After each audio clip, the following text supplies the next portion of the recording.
La situation dans laquelle j'étais avant de démarrer le coaching, puisqu'on a fait un coaching de 3 mois ensemble, j'étais pas encore, auto-entrepreneur. J'avais pas encore, heu, posé les démarches administratives pour être auto-entrepreneur et j'étais inscrite à Pôle emploi. J'avais un un chômage, qui me permettait de vivre au niveau financier et en même temps, j'avais le besoin, le désir, l'envie de passer auto-entrepreneur pour mon activité, du coup d'hypno, en fait. D'hypno, de masseuse, de thérapeute, enfin d'accompagnante, sem dans l'un et dans l'autre. Alors ce qui m'a poussée à suivre le coaching, c'est que, je sentais que j'avais besoin d'être, accompagnée sur le chemin de l'auto-entrepreneuriat, dans le sens où c'est un chemin qui se fait seul, en fait. On n'est plus salarié, il y a plus un boss auprès de qui, avoir des formations, avoir des collègues qui te soutiennent pour te dire, quelles sont les étapes là pour être OK pour avancer en fait dans ton nouveau boulot. Et là, j'avais besoin d'être accompagnée en fait, tout simplement. De manière assez intensive puisque c'est un coaching de 3 mois qui était hyper régulier avec une fréquence de rendez-vous qui était qui était assez intense quoi, et du coup, j'avais besoin de ça, en fait. L'accompagnement, comment je l'ai vécu dans la durée, c'était vraiment, super intéressant et très, enrichissant pour moi, en fait, de voir à quel point le fait d'être accompagnée de manière hyper fréquente, hyper régulière sur 3 mois pleins, et pas juste avec des one shot, 1 fois par mois. C'était vraiment, de voir l'importance, de jamais lâcher en fait, d'être toujours, présent à soi, présent à ce que je fais, présent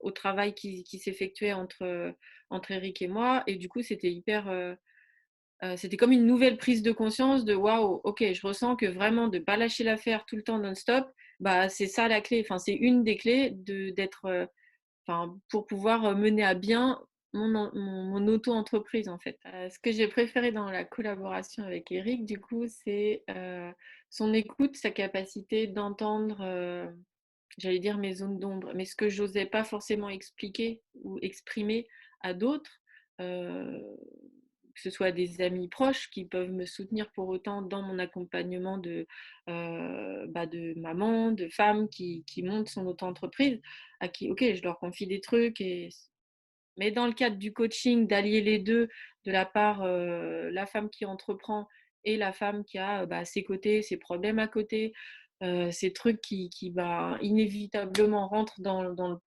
pro, ça j'ai pu en fait me confier. C'était pas me confier, mais j'ai pu Eric a su avoir une écoute hyper, bienveillante et qui m'a aidée en plus à avancer, quoi. Donc c'est ça que j'ai préféré et qui m'a vraiment marquée, c'est vraiment l'écoute et sans jugement. Il y a pas eu de jugement sur, ce que je vivais à côté, ce que je pouvais traverser comme difficulté personnelle, et tu as su faire de ça une force, en fait. Impliquer ça, OK, le perso dans le pro et comment on avance ensuite, dans le coaching, en fait.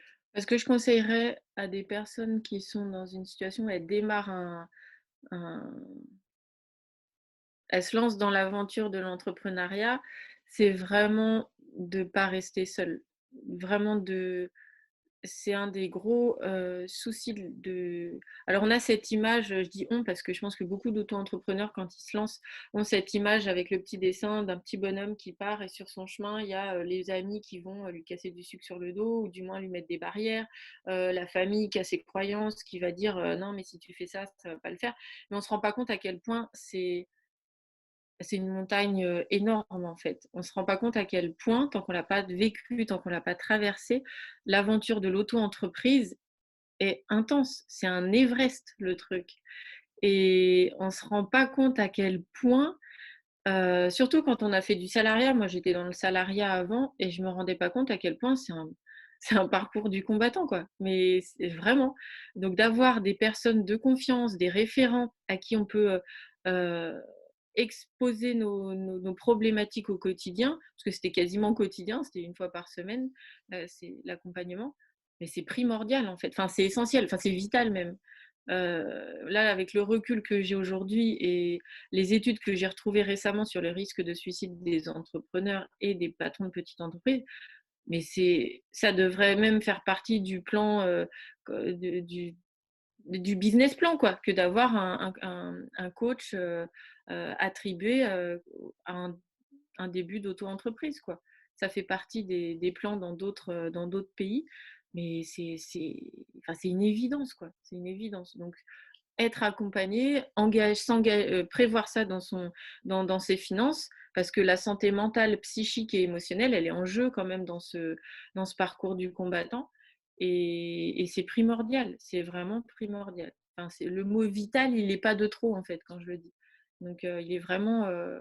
Enfin, voilà, oui, ça vient me toucher parce que j'ai traversé des trucs pas drôles. Et je pense que tout auto-entrepreneur a vécu plein de trucs qu'il pourrait raconter pendant longtemps.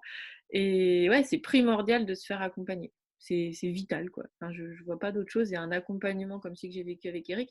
Il y a des prises de conscience, il y a une expérience dans le corps, dans la matière. Donc, et à la fin, ouais, j'étais auto-entrepreneur. À la fin, j'avais validé mon auto-entreprise, j'avais démarré là-dedans. Et ouais, ça m'a mis le pied à. Enfin, ça m'a fait faire un pas que j'arrivais pas à faire seule, en fait.